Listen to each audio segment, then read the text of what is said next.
দেশপ্রেমের কথা বলবেন। ভারতের ভিতরে এবং বাইরে থেকে যারা দেশকে কমজোর করতে চায় তাদের বিরুদ্ধে বাড়িতে বাড়িতে অগ্নিবীর তৈরি করবেন।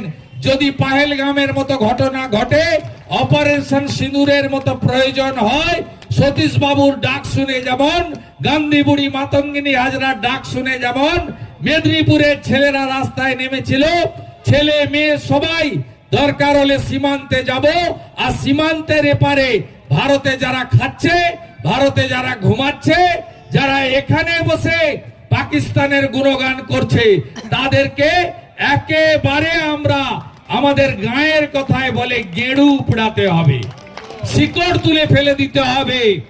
এটাই রাষ্ট্রবাদের আজকের শপথ এবং সংকল্প। এবং রাজনীতির কথা না বলেও বলবো, 26শে পশ্চিমবাংলায় যাতে রাষ্ট্রবাদী দেশপ্রেমিক সরকার আসে, যারা সতীশ বাবু, সুশীল বাবুর অসম্পূর্ণ কাজ সম্পন্ন করতে পারে। হলদিয়ার উদ্বাস্তুদের কান্না, শ্রমিকের কান্না, শিল্পে খরা আমরা যাতে মুছিয়ে দিতে পারি, এই প্রার্থনা রেখে